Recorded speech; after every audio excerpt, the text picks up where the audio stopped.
Saint-Hyacinthe. Charlemagne.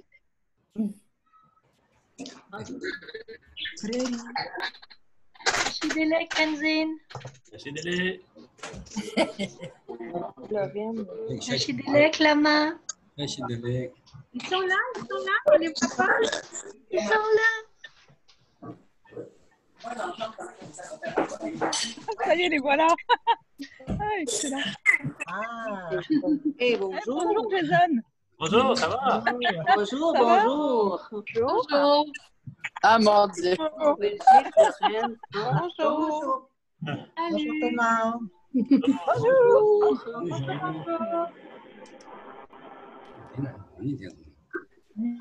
Next, hein?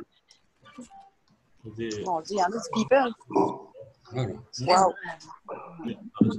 de la nienne. Je vais laisser le temps à mon sel de recharger un peu.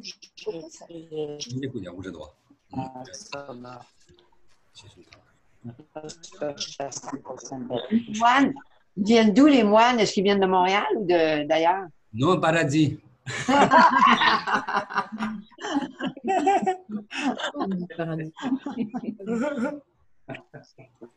Il y en a un de Montréal, l'autre. Nirvana. Nirvana, reste Nirvana. Québec, c'est Québec.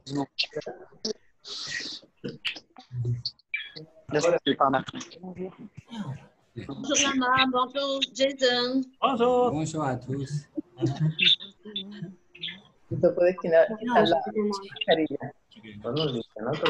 Pero esta no licencia segura. Y ella no está. Tambour, veux-tu le son? Ah, Tambour. Tambour. samsung. 보통 뭐 Le tambour, là. 아, 당근 얘기다 그래. Non. Mais, 그래, introduction. Bonjour, Jason. bonjour, ça va bien? Oui, très bien. Oui, c'est bon. OK, je vais maintenant fermer le micro de tout le monde pour éviter les interférences de son. Voilà. À la fin, on prendra du temps pour les questions à la fin. Oups. Voilà. Comme ça, on s'enregistre, c'est parfait. OK. C'est bon. Bonjour tout le monde. J'espère que vous allez bien. Donc, aujourd'hui, je suis content. C'est avec beaucoup de gens, beaucoup d'amis de Québec, en Europe, en France, Belgique, je pense, à plusieurs endroits. Donc, on est très content aujourd'hui d'être avec Lama Samten. C'est juste, je vais présenter un petit peu, mais je pense que beaucoup de gens vous connaissez déjà, c'est sûr, mais juste, je vais présenter un petit peu. C'est Lama Samten, donc bien sûr, c'est un moine tibétain. Il n'est pas vraiment, il dit du paradis, mais non plus du Tibet. Donc, il vient du Tibet. À l'âge de 15 ans, quand même, il est devenu moine au monastère Ganden, qui a été fondé au Tibet dans les années 1400. Et après, quand il avait 20 ans, donc, il a choisi de faire un peu comme sa sainteté de Dalai Lama, donc de partir vers l'Inde pour avoir plus de liberté pour continuer ses études. Donc, là-bas, le même monastère a été rétabli depuis les années 1950-60 dans le sud de l'Inde. Donc, il a complété ses études pour devenir un geshe ou un docteur en philosophie bouddhiste, donc à peu près en tout presque 20 ans d'études sur la philosophie, avec les débats, tout ça. Donc, après, il a été invité à venir au Canada puis aux États-Unis parce qu'il y avait une organisation pour faire connaître la philosophie bouddhiste puis aussi pour supporter leur monastère en Inde. Donc, comme ça, il était 10 moines pendant 1 an. Ils ont fait toutes les villes importantes du Canada, des États-Unis aussi Hawaï et aussi Chicoutimi. Et donc, c'est ça, après rencontrer quelques Québécois dont il y a vraiment, c'est ça, comme une affinité, dont les gens l'ont réinvité à revenir. Après, il est revenu. Donc, tranquillement, il a vu l'intérêt des gens pour apprendre la méditation et la philosophie bouddhiste. Donc, il s'est installé au Québec petit peu par petit peu, fondé le Centre Paramita, puis là, de fil en aiguille, formé des enseignants, aller en France, puis là, un peu comme ça, nos activités qui se sont développées. Donc, je vais laisser la parole à Lama Samten. Aujourd'hui, notre conférence, parler du bonheur et de la méditation. Merci. Et à la fin, c'est ça, à la fin, on prendra un peu de temps aussi pour les questions. Donc, si vous avez des questions, juste vous pouvez les garder, puis on ouvrira les micros à la fin. Vous pourrez poser la question. Bonjour à tous, bonsoir. Bienvenue. Nous sommes très heureux que vous soyez bonne nuit aujourd'hui, notre conférence. Donc, nous allons toujours vigilance. Mon accent, c'est tibétain, québécois, mélange. Donc, mais quand même, je vais tranquillement parler de français. Des fois, un petit peu traduire, répéter avec Jason. Je pense comme ça. Vous savez mon accent. Donc, mon accent, avec mon accent, vous allez développer patience, c'est positif. Si trop dur mon accent, donc vous allez lâcher prise.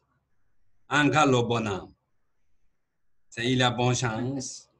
Développer patience, lâcher prise, et la comprendre le sens, donc c'est mieux. Gardez toujours penser positif. Voilà. Si quelque chose est vraiment comprend pas mon accent, donc vous êtes juste signe montrer vos mains comme ça. Donc c'est important, nous répéter. Voilà. Donc nous sommes très heureux, vous êtes bienvenus encore. Donc aujourd'hui, nous allons parler du bonheur et la méditation. Selon la tradition, la philosophie bouddhiste tibétaine. C'est ça comme ça. Donc j'ai dit premièrement la philosophie bouddhiste tibétaine. La philosophie, ça veut dire c'est une logique et la sagesse. Pas de religion. Écouter, enseignement, réflexion, nous trouver sens de cet enseignement avec la toujours logique, c'est du bouddhisme. Donc, nous dit, c'est une philosophie, c'est une sagesse. Pas de religion, c'est une sagesse. Et le bouddhisme, ça veut dire, source d'enseignement, origine, c'est Siddhartha Gautama, c'est Bouddha. Lui qui a abordé depuis 2500 ans son enseignement, mais tel que cette philosophie existe avant le Bouddha, cette philosophie. Cette philosophie, c'est résumé compassion et la sagesse. Donc, ça veut dire compassion, sagesse, sans commencement. Sans commencement. Pas de lâche. Compassion, pas de lâche. Sagesse, pas de lâche. Donc, défi sans commencement, cette philosophie existe. Donc, présentement, qui plus explication abordée, donc Bouddha Shakyamuni. Bouddha a abordé. Donc, j'ai dit la philosophie bouddhiste. Ça veut dire enseignement, source d'enseignement, c'est Bouddha. Et la philosophie bouddhiste, tibétaine, ça veut dire pas spécial de cet enseignement tibétain, non. C'est une philosophie qui existe depuis longtemps. Mais aujourd'hui, moine tibétain, il conservait cet enseignement. Dans le monastère au Tibet, moine, nous conservons nos éducations, nous éduquons chaque génération par génération, nous transmettons enseignement. Cette philosophie bouddhiste au Tibet, nous conserver. Ne jamais dégénérer enseignement, jamais contaminé. Nous qui sauvons cet enseignement, nous garder. Parce que en l'Inde, c'est beaucoup dégénéré enseignement, on peut pas du. Au Tibet, nous, pour le moment, garder principalement, vous savez, ça c'est de l'autre Dalai Lama, lui qui est beaucoup conseillé pour le moine, important, bien étudier, conserver enseignement par génération. Comme ça, j'ai dit la philosophie bouddhiste tibétaine. Voilà, cet enseignement aujourd'hui nous parler. Donc, cette philosophie bouddhiste tibétaine. Souvent, j'ai une question. Quel objectif cette philosophie bouddhiste? Quel objectif? Souvent, question. Notre objectif, c'est de philosophie trouver le bonheur. Comme ça, aujourd'hui, nous choisissons du bonheur. Confiance, le bonheur, nous choisissons. Parce que l'objet de la philosophie bouddhiste, quel objet? Le bonheur. Donc, aujourd'hui, nous parlons le bonheur. Donc, le bonheur, tout le monde a besoin. Bouddhiste, non bouddhiste, ou croyance sur le bonheur, ou non croyance, ou c'est athée. Athée. Tout le monde, quelque chose, aime le positif, l'amour, la compassion. Il n'y a pas de problème. Le bonheur, tout le monde a besoin. Donc, notre objectif, le bonheur, c'est de le bonheur, c'est pas de frontières, accès. Tout le monde, c'est de le bonheur. Pas de frontières de nationalité, race, sexe, l'âge, religion, peau, couleur, noir, jaune, rouge. Non. C'est de le bonheur, accès à tout le monde. C'est universel. Voilà, c'est l'objectif de le bonheur. C'est de le bonheur, oui, nous aimons le bonheur. Nous n'aimons pas émotions négatives, problèmes, souffrances, anxiété, anxiété. Tout nous dérange le bonheur intérieur. Nous besoin le bonheur, la paix intérieure. Oui, tout le monde. Pas de frontières, tout le monde. Quand même animaux, notre chien a besoin aussi le bonheur. Donc, comment trouver le bonheur? Comment? Selon la tradition, la philosophie bouddhiste tibétaine, comment pour atteindre le bonheur? Quelle méthode? Donc, nous disons souvent parler de méthodes, compassion, sagesse. Voilà. Juste comme ça. La philosophie bouddhiste tibétaine, juste compassion, sagesse. Compassion, ça veut dire plus action. Action, si pas aider, pas nuire, respect. Pas de frontières, tous les êtres vivants. Rien, il y a discrimination. Compassion, ça veut dire, compassion nous dit grande compassion, pas de limite. Compassion, action, si pas aider, pas nuire. Dans la philosophie bouddhiste, important, compassion et la sagesse. Donc, sagesse, ça veut dire, sagesse avec la réflexion, notre chemin, la vie intérieure, réflexion. Qu'est-ce que c'est bon pour le bonheur, quelle cause? Qu'est-ce qui n'est pas bon pour la cause de souffrance? Parce que nous n'aimons pas le problème de souffrance, nous aimons le bonheur.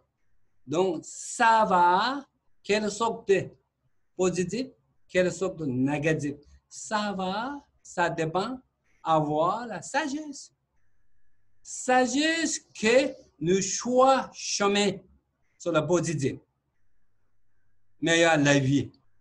Sagesse qui montre la direction sur la vie positive. Donc, sagesse, compassion, protection de la vie. Voilà, protection de la vie. Protection de la vie, ça veut dire, de la vie, pas tomber, mauvaise action, produit. Quand mauvaise action produit souffrance. Voilà. Donc, avec la compassion, sagesse, nous savons, donc, produit le bonheur, donc, nous dit protection de la vie. Comme ça, la philosophie bouddhiste tibétaine, très profonde, vaste, mais si résumé, action, pensée. Action, c'est compassion. Pensée, c'est comprendre qu'est-ce qui est bon, mauvais, intelligent. C'est tout mon accès. Voilà, comme ça nous parlons. Donc, des fois, nous parlons dans la philosophie bouddhiste tibétaine. Nous disons, il n'y a pas de problème existe sans solution. Souvent, nous disons, OK, juste expression.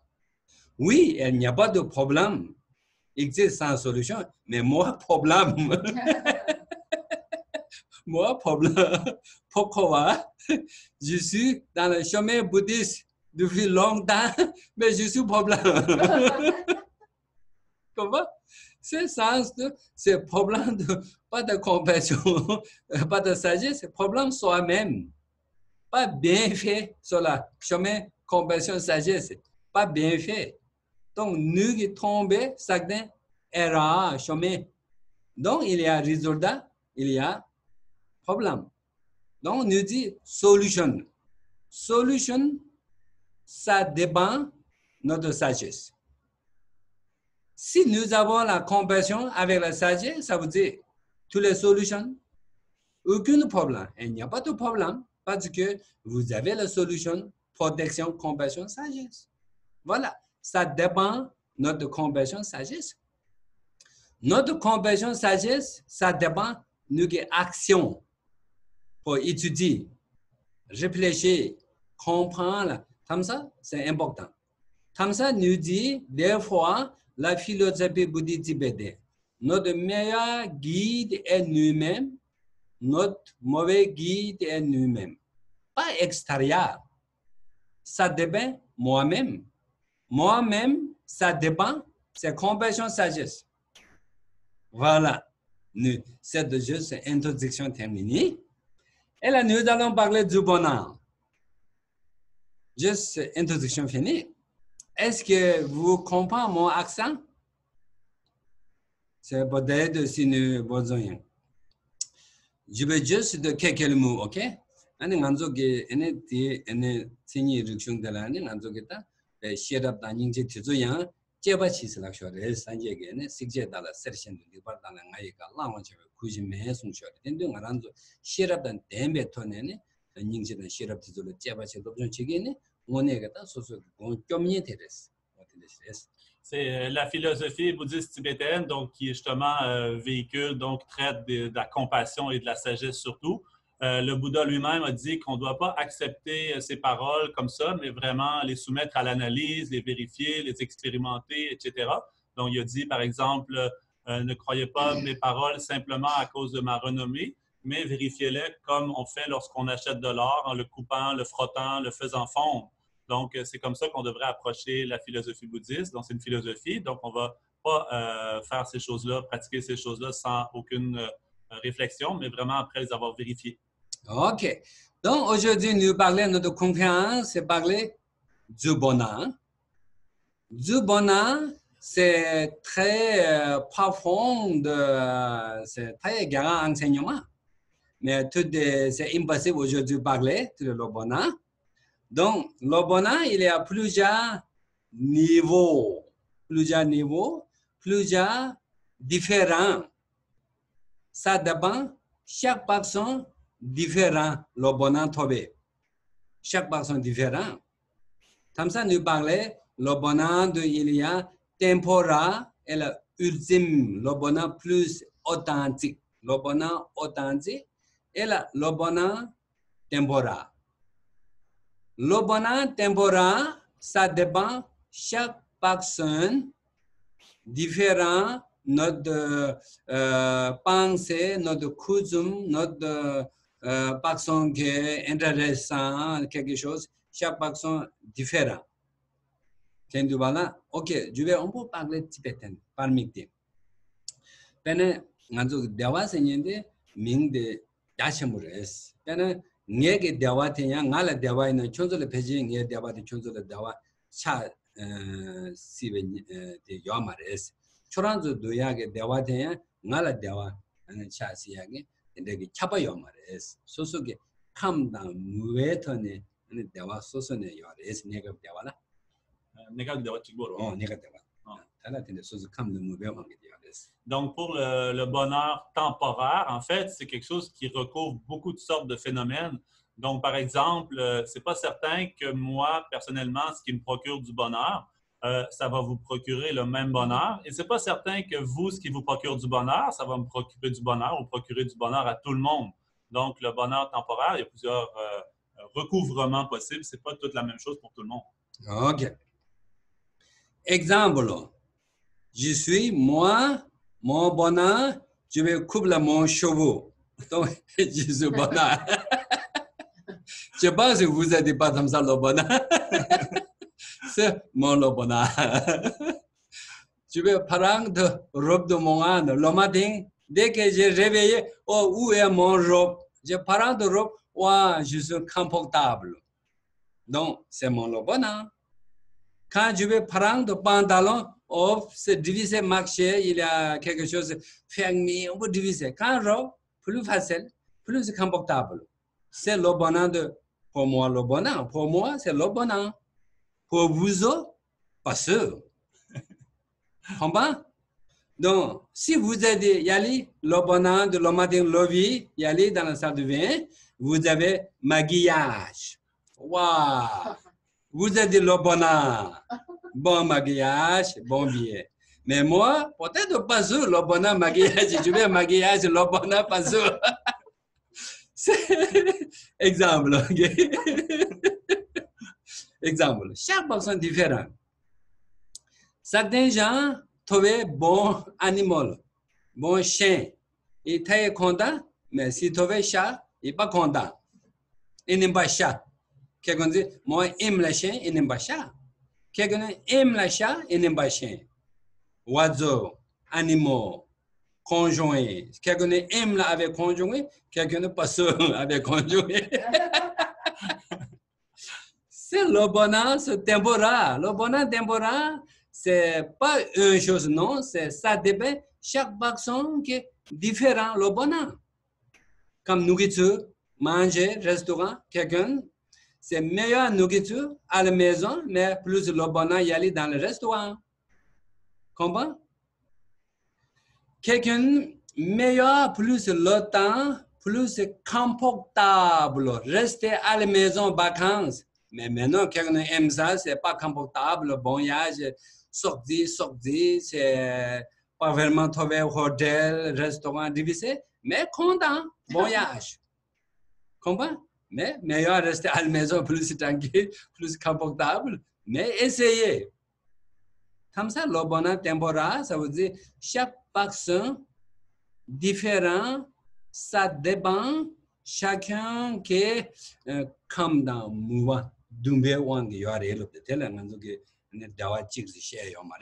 Donc, comme ça dépend chacun de nos facultés, nos aspirations, nos intérêts, etc. Donc, il y a plusieurs sortes de bonheur temporaire à cause de ça. OK. Donc, et le bonheur, dans la philosophie bouddhiste tibétaine, nous parlons de le bonheur temporaire ultime. Donc, le bonheur temporaire, il y a possibilité de le bonheur aujourd'hui, exemple, plus nous dit plaisir, le bonheur, plaisir. Plaisir, je vais rencontrer des amis, plaisir, sortir, y aller au restaurant, plaisir, acheter une nouvelle auto, nouvelle maison, nouvelle conjoint, c'est quelque chose comme c'est le bonheur de plaisir. C'est presque tout le monde, quelque chose de nouvel. C'est un sorte de le bonheur plaisir. Mais c'est de le bonheur plaisir, c'est temporairement. En fait, tranquillement, c'est de le bonheur plaisir, tranquillement, et chaque jour, chaque semaine, chaque mois, par année, il change. Donc, le bonheur, changement. Le bonheur, changement, il existe. Comme ça, nous allons, c'est important. Des fois, nous disons, oui, j'ai trouvé bon travail. Oh, j'ai acheté belle auto. C'est quelque chose de bon, belle chose, rencontre. Wow, je suis. Oui, le bonheur, mais avec la réflexion. Pas trop croyance. C'est de le bonheur.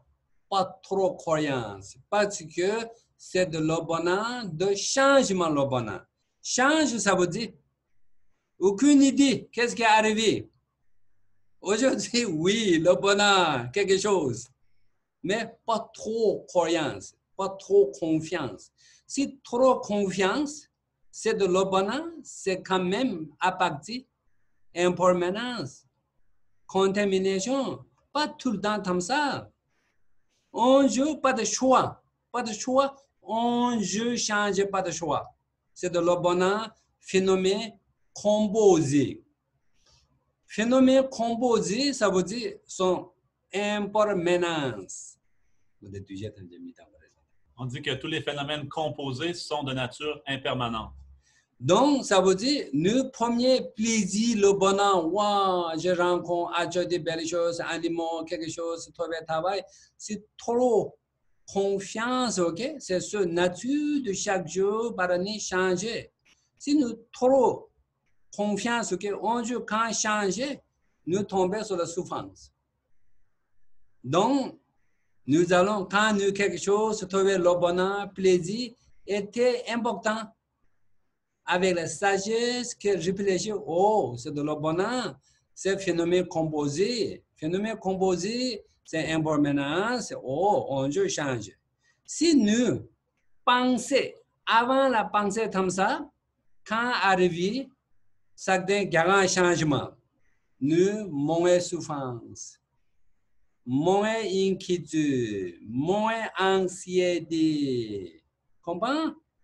Nous problème aujourd'hui, quelque chose, trouver nouvelle amie, nouvelle maison, travail. Nous trop confiance dedans, trop confiance. C'est sûr quelque chose. Donc, c'est sûr, c'est un phénomène quand même, quand phénomène contaminé. On change. C'est important. Dès que le bonheur, plaisir, quelque chose, ok? Tout ce avec la sagesse, réfléchir, penser, c'est un jeu change. Quand même, c'est déjà préparé pour lâcher prise. Donc, quand arrive, mon problème. Donc, toujours le bonheur. C'est ça, nous que faire. Parce que nous, des fois, oublions de réfléchir plus tard. Trop juste devant nous, regarde, oh, arrive problème, nous décourageons. Émotion, problème comme ça. C'est le bonheur de plus temporaire.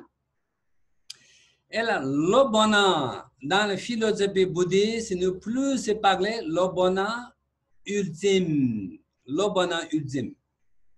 Le bonheur ultime, c'est plus le bonheur authentique. Nous parlons authentique. Le bonheur authentique. Le bonheur authentique, ça veut dire moins changer.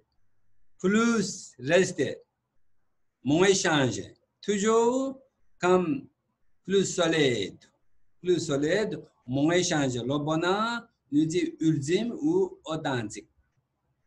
Donc, c'est de le bonheur authentique. Comment trouver? Comment trouver plus? Moins changer mon bonheur, moins changer mon conjoint. Plus c'est possible, plus c'est authentique conjoint, authentique le bonheur. Donc, c'est de le bonheur, du bonheur, c'est authentique, plus c'est ultime. Comment trouver? Comment? Quelle méthode, quelle action? Donc, nous travaillons sur la émotion. OK? Exemple, si nous allons là, c'est trop affection, exemple, colère arrivé, nous allons bien réfléchir sur l'amour, sur la compassion et la patience développée. Mais patience avec la sagesse. Sans sagesse, patience, des fois, il y a erreur. Nous pensons, oui, patience c'est bon, positif, ouais, patience, ouais. Mais sans sagesse, patience que arrive souffrance. Patience, souffrance, dommage. Habitude, nous dit, oh, patience c'est bon, l'amour c'est bon, compassion c'est bon, tolérance c'est bon. Mais ça dépend avec la sagesse, ok? Donc, c'est bon. Sans sagesse, pas sûr. Juste patience, pas sûr. Donc, exemple, avoir le bonheur authentique, ça veut dire un antidote sur l'émotion. Exemple, émotion. Désir, attachement, comme émotion, attachement, ok? Mais nous, pour le désir d'avoir notre famille, amis, avoir, tout ok, mais désir d'attachement, ça veut dire avec l'égoïsme et l'émotion, aversion comme colère, elle a jalouse, elle a l'orgueil, elle a égo, santé, moi, toujours moi. J'ai oublié mon conjoint, moi. Avec conjoint que vous oubliez. Si vous oubliez votre conjoint, mais plus tard, conjoint vous oubliez. Exemple, c'est ça d'abord, égo-santé que nous oublions. Si nous trop égo-santé ce soir, donc tranquillement oublier tout. Parce que seulement moi, égo-santé, moi important. Donc oublier tranquillement toutes les familles, conjoints, tout ce que notre animal. Donc comme ça, c'est pas bon. C'est d'avoir le bonheur, ça veut dire, cette émotion, c'est important pour application antidote. C'est de émotion. OK? Principalement, il y a 5 émotions. Désir, attachement plus principal, aversion, l'orgueil, jalouse, et l'ignorance, ou c'est la même chose, égocentrique. Quand nous ne savons pas. Comme ça, 5 plus important. 5 émotions quand nous travaillons. 5 émotions pour lâcher prise. 5 émotions pour développer, avoir la 5 positive. Donc, possibilité d'atteindre un mandat authentique. Comprends? Si vous avez le bonheur, plus authentique, plus long terme, moins change, avoir le bonheur authentique, plus, ok? Donc, 5 émotions, appliquer, libérer, compta de 5 positifs, développer. Donc, trouver le bonheur authentique. Comprends? Comme ça, nous pensons. Avoir le bonheur authentique intérieur, c'est nous travailler sur l'émotion. Émotion qui produit, émotion qui détruit le bonheur intérieur. OK? Émotion qui détruit notre conjoint. S'il vous plaît, vous répétez en monsieur. Question. Oui, OK. C'est les émotions. Émotion, 5 émotions. 5 émotions, c'est ça? Oui. Oui, 5 émotions, c'est un désir attachement, c'est l'aversion ou la colère, l'ignorance, jalousie, l'orgueil. Mais de toute façon, à la fin aussi, on pourra revenir sur les questions aussi. OK. Donc, nous dit avoir le bonheur authentique, mon échange, ça veut dire nous bien réfléchir, comprendre les 5 émotions. 5 émotions, nous allons commencer pour le lâcher prise, cultiver contact positif, ok? Donc, trouver le bonheur plus authentique, plus stabiliser le bonheur. Voilà. Donc, pourquoi cette 5 émotions, pourquoi? Nous dit notre nature de l'esprit, la vie intérieure, notre nature de l'esprit, toujours pur, toujours lumineux. Notre nature de l'esprit intérieur, toujours pur, toujours lumineux. OK? Le bonheur, c'est déjà intérieur. L'amour, c'est déjà intérieur. Compassion, c'est déjà intérieur. Nature de la vie, c'est l'amour. Nature de la vie, c'est la paix, compassion, nature. Pourquoi, si comme ça, aujourd'hui, nous malheureux, pourquoi? Beaucoup d'inquiétudes, beaucoup de problèmes. Pourquoi? À cause de 5 émotions qui, comme voile. Oui, une voile. Voile, temporairement, la vie voile. Émotion qui, temporairement, voile. Obscuration. La vie, c'est belle. C'est l'amour. Merveilleux. La vie, c'est l'amour merveilleux. Juste voir 5 émotions que voir. Exemple, quand arrivé, colère, donc, détruire la paix intérieure. Pas content. Comme ça, il a voir ou contaminé. 5 émotions qui contaminent la nature de la vie intérieure. Contaminé. Nature de la vie intérieure, c'est contaminé. Donc, cette nature de oui, nature de la vie, c'est la paix, l'amour, c'est parfait. Mais 5 émotions qu'il a contaminées, voilà. Donc, comment arriver 5 émotions? Comment arriver 5 émotions? Pourquoi 5 émotions? Est-ce que 5 émotions magiques? Logique, il y a chaos, condition. 5 émotions, c'est pas magique. Il y a chaos. Il y a chaos. Toutes les émotions, il y a chaos. Rien magique. Souffrance, c'est pas magique. C'est logique. Le bonheur, c'est pas magique. C'est logique. Logique, ça veut dire il y a chaos. Il y a quelque chose, production chaos. Donc, 5 émotions, c'est pas magique. Il y a chaos. Quel chaos? Émotion. Désir, attachement. Quel chaos? Aversion, colère, quel chaos? Comment arriver désir, attachement? Comment arriver mauvaise émotion? C'est chaos, source de, principalement chaos, c'est agitation. Agitation mentale. Agitation qui produit 5 émotions.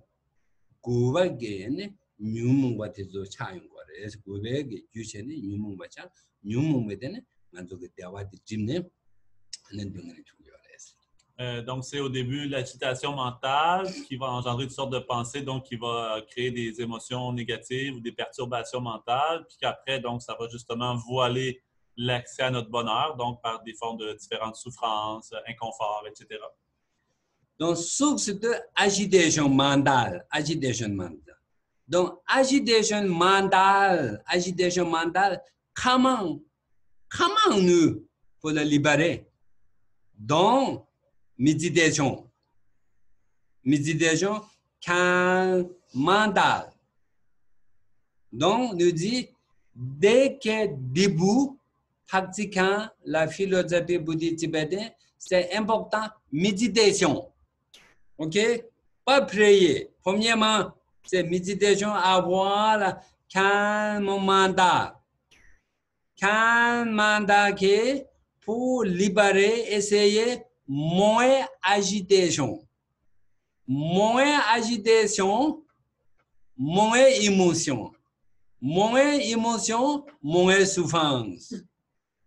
C'est logique.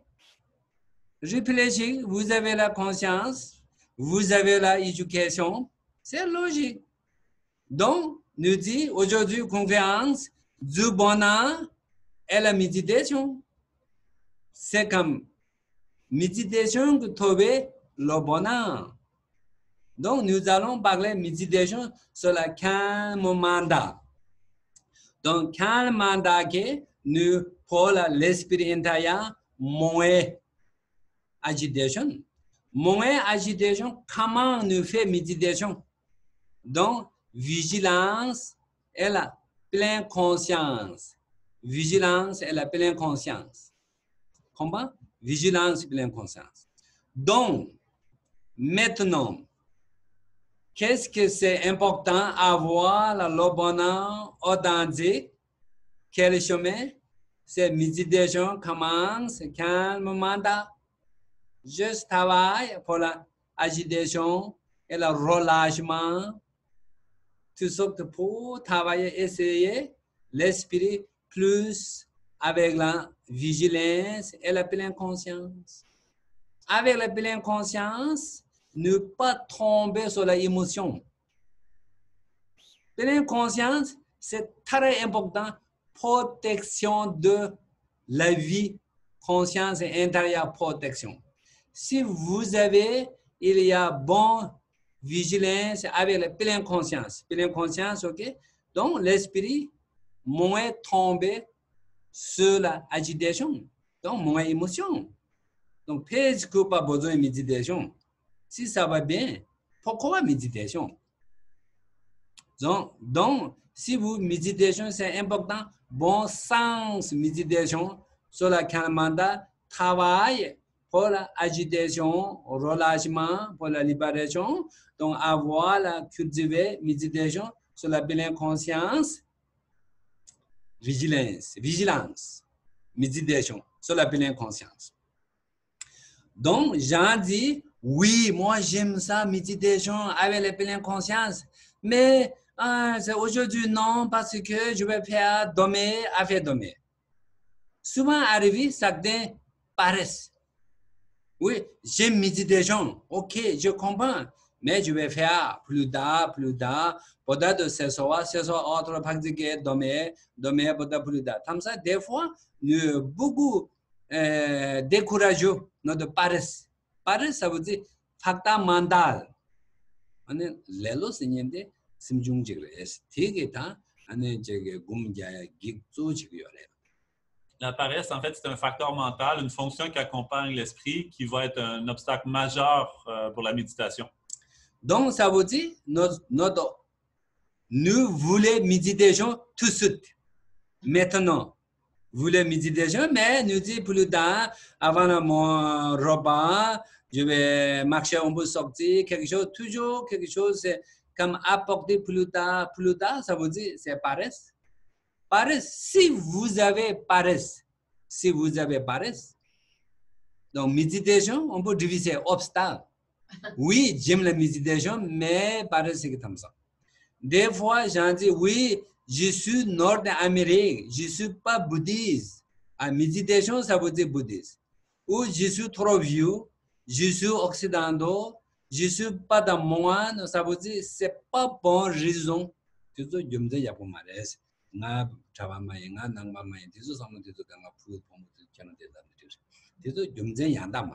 C'est ça, de toute façon, toutes ces raisons-là qu'on va trouver, ce n'est pas des bonnes raisons de dire « Ah, je ne peux pas parce que je ne suis pas moine, parce que je suis comme ci, parce que je suis comme ça ». C'est différentes raisons, mais ce n'est pas des bonnes raisons. Donc, méditation, accès, c'est universel à tout le monde. Pas de frontière de sexe, l'âge, nationalité, race, non. Non plus religion, tout le monde. Méditation, ça veut dire trouver pleine conscience, la paix intérieure. Comme ça, il y a un socle de problème de paresse. Aujourd'hui, nous paresse. Okay? Quand même, paresse, des fois, oui. J'ai pensé méditation, mais j'en ai une de activité. Ah, je vais y aller, une de activité. Ça veut dire, paresse, obstacle pour la méditation. Vous trouvez d'autres activités. Ça veut dire, à partir de paresse, vous pensez méditation, ah, je vais y aller, d'autres yoga. Yoga, c'est bon. Je vais y aller au restaurant. Je vais rencontrer mon ami, ça veut dire, il change d'activité. À partir de paresse. Donc, qu'est-ce qui est important? Si vous voulez le bonheur, tout de suite, méditation. Maman présent, important. Fidu, c'est fidu. On ne sait pas. Passé, c'est passé, fini. La vie, c'est maman présent. Quand vous pensez méditation, tout de suite, essayez. Calmement, pleine conscience. Tout de suite, essayez. Comprends? Tout de suite. C'est gagné. Demain, c'est demain. Demain, encore, nouvelle journée. Demain aussi, je vais méditation. Aujourd'hui, méditation. Aujourd'hui, méditation, pas aborder demain. Demain, c'est demain. Nouvelle journée. C'est ça. Comme ça, nous allons toujours essayer. Chaque moment, instantané. Donc, ne pas trop sur la paresse. Parce que nous voulons pleine conscience, calme mandat. Calme mandat qui réduit de toutes les émotions. Donc, émotion réduit souffrance. Donc, le bonheur, c'est automatique. Comprends? Le bonheur automatique. Donc, ça dépend de trouver le bonheur par méditation. Quand commence, calme mandat. Dès que calme mandat, que l'esprit bien, calme la paix intérieure, ok? Donc, deuxième, méditation sur la sagesse. Sagesse. Donc, sagesse que avec la réflexion analytique, où est mon émotion? Tout d'abord, j'en ai beaucoup de problèmes d'émotion. Mon colère, quand je dis colère, c'est moi pas dur avec la colère et l'émotion. Oui, c'est un exemple. Donc, mon jaloux, mon orgueil. Donc, sagesse que analytique, examiner, l'esprit dedans. Donc, sagesse que trouver cette solution. Toutes les émotions, solution, trouver sagesse. Donc, toutes les émotions, quelle solution? C'est sagesse. Sagesse, comment trouver quelle solution? Quel mandat? Donc, ça dépend quel mandat. C'est quel mandat que trouver sagesse. Donc, sagesse que trouver toutes les solutions de émotions. Toutes les émotions, nous trouvons solution. Si nous jamais trouvons solution de émotion, nous rentrons sur la souffrance, nous pas contents, la vie difficile. Comme ça, la philosophie bouddhiste tibétaine, pas méditation, toutes les solutions. Pas méditation, toutes les solutions. Donc, cette méditation, ça dépend soi-même. Notre meilleur guide nous-mêmes. Mauvais guide nous-mêmes. Si vous choisissez paresse, ok? Si vous suivez avec la paresse, c'est tout. Méditation, c'est pas dit avec la paresse. Donc, pas beaucoup de choses. Comme ça, nous courageux sur la méditation. Comme ça, important. Donc, paresse, comment? Antidote. Paresse, ok? Paresse, antidote, nous devons, avant de bien étudier la philosophie bouddhiste tibétaine, quel sens, quel avantage, quel bénéfice, bien étudier, bien réfléchir. Donc, oh, c'est bon sens, cette philosophie, il a bon sens, il est riche. C'est très grand valeur. Oui, une grande valeur. Grand valeur, cette philosophie. Wow, très grand valeur. C'est riche, bénéfice. Wow, je vais méditer, pas paresse, pas paresse. Si nous jamais trouvé cette bouddhiste valeur, grand valeur, si jamais trouvé, moins intéressé, donc facile, paresse, facile. Parce que pas trouver sens du bouddhisme, donc facile paresse. Voilà. Donc, comment antidote paresse? Premièrement, trouver sens du bouddhisme, sens de méditation, sens de le bonheur. Trouver. Premièrement, étudier, trouver. Quand nous trouvons sens du bouddhisme, donc, nous arrivons à faire joyeux. À faire joyeux. Contentement méditation. Donc, trouver ekpha joyeux. Quand ekpha joyeux, quand il y a ekpha joyeux, paresse, pas chance. Qui gagne, ekpha joyeux gagne. Paresse, pas gagner. Si nous, moins ekpha joyeux, joie, content, ekpha. Si nous, moins ekpha joyeux, paresse gagne. Voilà. Quand paresse gagne, émotion gagne. Émotion gagne, souffrance gagne. Nous tombons. Donc, nous dommages. Voilà. Donc, je vais arrêter. Je vais arrêter ici. Mon ami Jason, vous savez, Jason, il s'est longtemps avec moi étudié. Lui est devenu moine bouddhiste tibétain avec la sainteté de le Dalai Lama, cérémonie, avec moi beaucoup étudié. Donc, lui, c'est bien. Donc, je demandais pour lui, on peut parler. Qu'est-ce qu'il parlait? Tout à l'heure, nous parlions d'émotion, cause de souffrance et émotion. Émotion produit de agitation, pour l'antidote. Donc, pleine conscience, vigilance, méditation, je dis parler comme ça. Donc, agitation que produit émotion, 5 émotions. 5 émotions. Donc, je vous demandais 5 émotions, comment application, comment libération. Donc, lui, c'est parfait. Donc, lui, on peut parler parce que nous aimerions pour vous autres plus meilleure comprendre. OK? Donc, j'essaie, moi, dérange pas, qui parlait dérange pas, mais notre objectif, comprendre vous autres que pour le comprendre, donc nous essayons de coder, essayer pour le comprendre vous autres. parce que nous aimons beaucoup. Nous avons la compassion pour vous autres, nous aimons beaucoup. Donc, peut-être j'essaie d'expliquer 5 émotions. Comment chaque émotion, quelle sorte de meilleure, un petit peu antidote. Comment que c'est?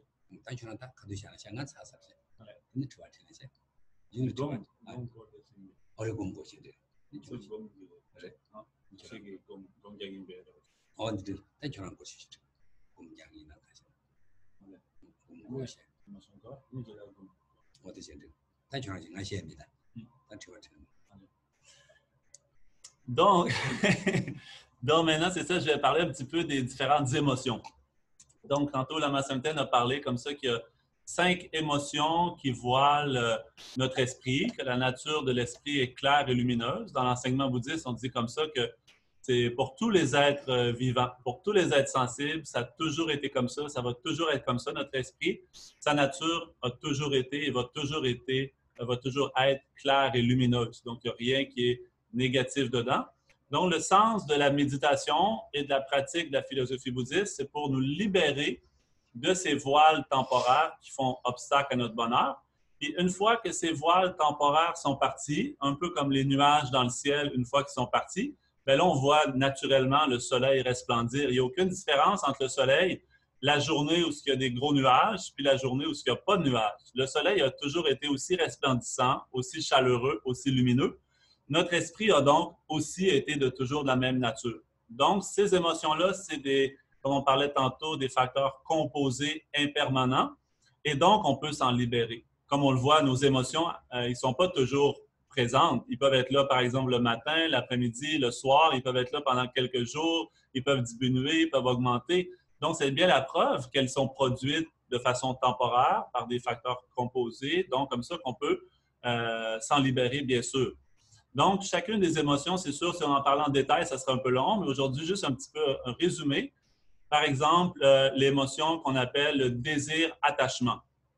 Donc, c'est sûr qu'il faut bien comprendre c'est quoi, parce que désir-attachement, quand on parle de désir, le mot en français désir ou le mot en français attachement, dans l'enseignement bouddhiste, il n'y a pas exactement le même sens. Il y a plein de termes comme ça dans la philosophie bouddhiste que quand on les traduit littéralement, parce qu'on n'a pas le choix, on manque de termes, mais ça peut porter à mauvaise interprétation. Donc, quand on parle du désir, il y a plusieurs sortes de désirs. Ça peut être un désir positif, ça peut être un désir négatif. Par exemple, si moi, je désire blesser quelqu'un, donc c'est évident que c'est un désir qui va créer de la souffrance. Mais si j'ai un désir de bonheur, je veux rendre ma famille heureuse, je veux apporter du bonheur à mes proches, je veux plus de paix dans le monde, donc ce désir-là est bien sûr positif. Donc, le désir lui-même n'a pas une nature spécialement négative ou positive. Par contre, quand on parle d'attachement, ici, qu'est-ce qu'on veut dire? C'est l'esprit qui s'accroche à quelque chose. L'esprit qui va considérer quelque chose comme un peu l'attachement, comment il fonctionne, c'est quand notre esprit pense à cette chose-là, si je ne l'ai pas, je ne serai pas heureux. Si je l'ai, je vais être heureux. Si je pars, je vais être malheureux. Donc, des fois, on compare l'attachement avec comme de l'huile, notre objet d'attachement comme le tissu. Un peu comme notre esprit d'attachement, c'est l'huile. Ce à quoi on s'attache, c'est comme le tissu. Donc, quand l'huile commence à entrer dans le tissu ou dans le papier, par exemple, comment je fais ensuite pour séparer l'huile du papier ou l'huile du tissu? Comme ça, vous voyez, c'est très difficile. Donc, c'est la même chose. Si on commence à s'attacher à quelque chose, s'en détacher, c'est très difficile. Par exemple, juste à penser, si quelqu'un est attaché à certaines substances, cigarettes, alcool, etc., comment les gens qui vivent avec ces dépendances, c'est très difficile de s'en libérer.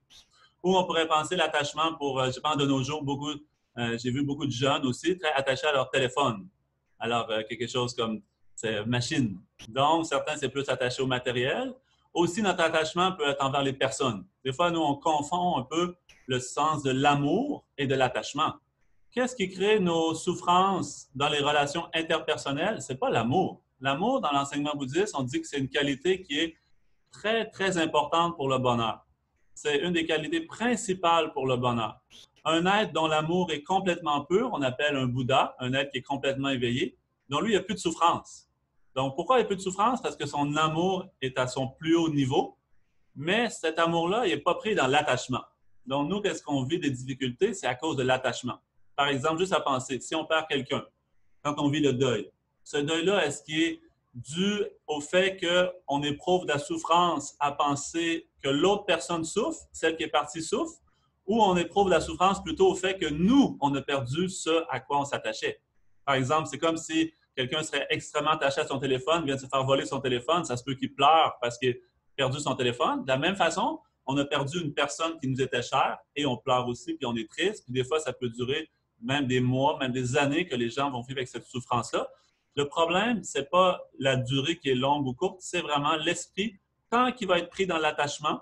Donc, on va toujours rester pris comme ça. Donc, la meilleure façon, c'est justement pour nous aider par la méditation, de justement essayer de calmer notre esprit, pas trop être dans le passé. Quand on s'accroche aux choses du passé, c'est pas très bon. Quand on met trop d'appréhension, trop de projets pour le futur, on s'attache à ces choses-là aussi. Donc, plus dans le présent, c'est comme Lama Samten parlait tantôt, c'est grâce au pouvoir de la pleine conscience, l'attention, la vigilance. Mais c'est aussi par la réflexion, comme on parlait beaucoup de la sagesse aujourd'hui, la sagesse de comprendre la nature des phénomènes. Donc, tous ces problèmes-là, pourquoi on vit tant d'attachement? C'est parce qu'on n'a pas compris ou on n'accepte pas que ce qui est impermanent est impermanent. C'est comme les choses impermanentes ou éphémères, on ne veut pas accepter qu'elles sont éphémères. Dès que quelque chose est produit, sa nature même, c'est d'aller vers sa décomposition. Par exemple, pensez à une belle fleur. Les fleurs poussent au printemps, mais on le sait qu'ils vont tranquillement mourir. Donc, un jeune enfant, c'est la même chose. Dès que le jeune enfant est né, il s'en va tranquillement vers... La majorité d'entre nous, on est déjà rendu un peu comme certaines périodes de notre vie, peut-être la moitié, peut-être plus. Donc, comme ça, on avance vers cette nature-là. Donc, c'est la nature même des choses. On ne peut rien changer à ça. Donc, le fait d'accepter la nature éphémère des choses va nous aider à nous détacher. C'est une chose vraiment qu'on peut faire. Donc, c'est deuxièmement, quelle émotion qu'on parle aussi? La colère. La colère, c'est une émotion qui a trop de... on pense trop au côté négatif de quelque chose, que cette chose-là, vraiment, elle a seulement des défauts, comme une personne, par exemple, dont ça nous met en colère. Ce qu'on ne se rend pas compte avec l'attachement, comme avec la colère, c'est que c'est produit par notre esprit. Il n'y a rien qui est naturellement cause de notre attachement ou cause de notre colère. C'est notre esprit qui a jugé cette chose-là comme attirante ou qui a jugé cette chose-là comme repoussante. Et donc, tranquillement, on a de l'attachement et de la colère. Par exemple, des fois, je dis en blague, si notre conjoint ou notre conjointe était réellement attirant, tout le monde serait attiré vers lui ou vers elle, donc vous n'auriez pas le temps pour le voir. Tout le monde devrait le rencontrer. Il faudrait que vous preniez rendez-vous une fois par année pour le rencontrer parce que tous les autres veulent le voir. Donc, une chance qu'il n'est pas ou qu'elle n'est pas réellement attirant. Comme ça vous donne la chance d'être souvent avec cette personne-là. Donc, la même chose pour la colère. Est-ce que quelqu'un est vraiment désagréable? Si oui, pourquoi lui a des amis? Pourquoi cette personne a des amis aussi? Pourquoi il y a des choses qu'on n'aime pas, mais qu'une autre personne aime? Donc, ça nous montre que c'est produit par notre esprit.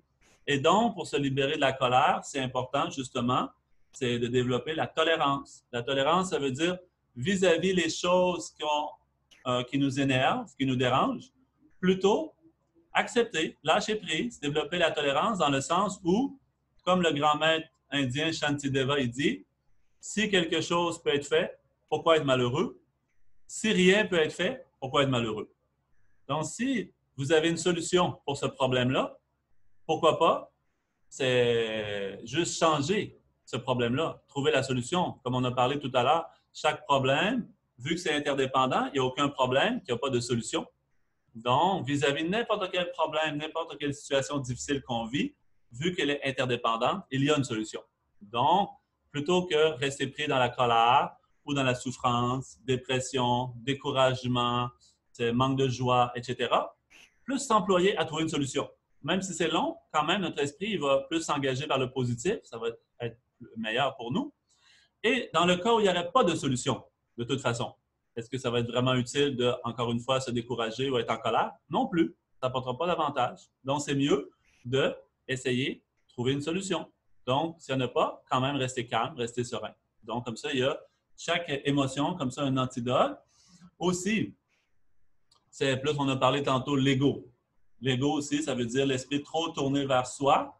Donc, on dit plus son antidote, c'est d'être l'esprit moins tourné vers soi plus penser aux autres. Quand on vit quelque chose de difficile, oui, ça nous apparaît comme difficile, mais quand c'est une autre personne qui vit quelque chose de difficile, on est moins intéressé, ça nous apparaît moins pour nous difficile. Donc, essayez de penser que tout le monde, peu importe qui il soit, et vit les mêmes difficultés que nous. C'est aussi tout le monde cherche le bonheur. Donc, plutôt tourner l'esprit vers les autres. Penser qu'est-ce que les autres y vivent et développer cette attitude plus tournée vers les autres.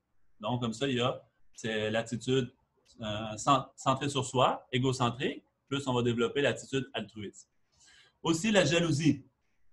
La jalousie, ça veut dire quand notre esprit il vit par rapport à quelqu'un d'autre que nous, qui a quelque chose de vraiment merveilleux, magnifique, il est content. Donc, nous, tranquillement, on n'est pas content parce que ce n'est pas nous qui l'avons. Donc, mais de toute façon, même si on n'est pas content, l'autre personne ne va pas nous le donner. Par exemple, si notre ami est parti dans le sud pendant l'hiver, mais nous, on est pris dans l'hiver canadien, on n'a pas le choix de rester à pelleter, rester dans le froid. Mais même si on est jaloux, de toute façon, il ne va pas nous inviter avec lui et payer notre voyage. Non. Donc, c'est mieux rester à la maison, mais être content pour l'autre personne. Par exemple, l'autre personne aussi est partie en voyage, mais peut-être pendant qu'il est parti en voyage, lui aussi n'est pas toujours content. Quand il met des belles photos sur Facebook ou sur Instagram, qui est très bien au chaud, 35 degrés, mais peut-être lui aussi, il y a beaucoup de moustiques là-bas, beaucoup de maringouins, c'est beaucoup de choses qui le dérangent là-bas aussi. Donc, nous, rester à la maison, mais être content pour cette personne-là. Aussi, c'est par rapport à l'orgueil. Qu'est-ce qu'on va faire par rapport à l'orgueil? C'est notre esprit. L'orgueil, ça veut dire qu'on est trop... on croit que nous, on est supérieur aux autres. Qu'est-ce que nous, on connaît, qu'est-ce que nous, on a comme qualité, c'est meilleur que les autres. Mais non, on va penser plutôt, c'est tout le monde a des qualités. Donc, vraiment voir les qualités des autres, penser qu'est-ce que nous, on ne connaît pas. Donc, tranquillement, pour diminuer cet orgueil-là. Donc, c'est développer l'humilité. Donc, comme ça, c'est notre 5 émotions, comme ça, qu'on dit qui nuisent. Mais c'est sûr, il y a plus que 5 émotions. Mais toutes les émotions, on dit origine de ces 5-là. C'est encore plus, si on veut résumer 5 émotions, on va parler de 3 émotions principales, plus l'attachement, la colère ou l'ego. Donc, comme ça, c'est plus encore, si on va résumer ces 3-là, tout vient à la source de l'ego. L'ego, ça veut dire l'esprit qui est trop concentré sur soi-même et pense que moi, je suis plus important que les autres. Donc, à cause de ça, arrive beaucoup d'attachement, beaucoup de colère, beaucoup de déception, tristesse, dépression. Tout s'enclenche un derrière l'autre à cause de lui. Donc, comme ça, dans la philosophie bouddhiste, qu'est-ce qu'on cherche surtout? C'est à nous libérer de la souffrance. Comme on a dit au début, l'objectif de la philosophie bouddhiste, c'est le bonheur. De toute façon, tout le monde cherche le bonheur. Mais d'où vient l'absence du bonheur? À cause de la souffrance. D'où vient cette souffrance-là? C'est interdépendant, donc produit par ces 5 émotions. Toutes nos souffrances ils viennent à cause de certaines émotions et les actions qu'on fait à cause de ces émotions-là. Donc, ces 5 émotions, d'où ils viennent? À cause de l'agitation, notre esprit trop agité.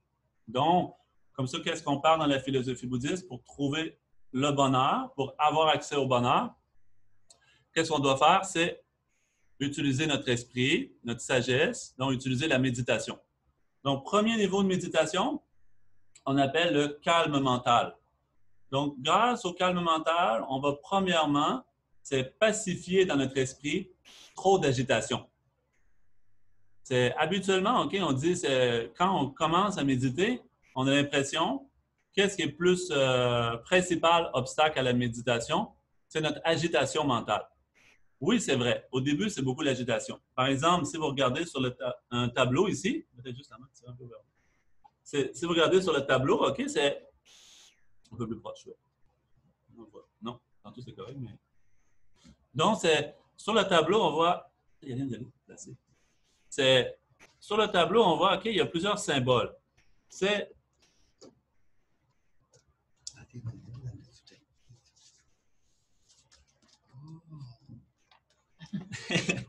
Donc, sur l'image, ici, il y a plusieurs symboles, mais entre autres, justement, il y a le moine qui représente le méditant. Donc, c'est comme vous, OK? Si vous méditez, mais comme tantôt on a dit, pas besoin de couper vos cheveux ou mettre une robe pour méditer. OK? C'est juste un symbole ici parce qu'au Tibet, il y a beaucoup de moines. Donc, cette image-là est faite en symbole comme ça de beaucoup de moines qui méditent au Tibet. Donc, celui qui va méditer, il va justement essayer de calmer son esprit. Donc, ici, dans l'image, qu'est-ce qui est représenté? C'est, pour l'esprit, c'est l'éléphant. Donc, l'éléphant, lui, va ici représenter l'esprit. Au début, vous voyez, peut-être c'est trop long, peut-être juste bouger un peu la caméra, quelque chose. Sinon, c'est par là. Ah, OK. Sinon, c'est trop long, je vais tenir pendant 15 minutes. Donc, c'est l'esprit est représenté par l'éléphant. Donc, ici, vous voyez sur l'image, plus proche. OK, OK. OK, c'est bon comme ça.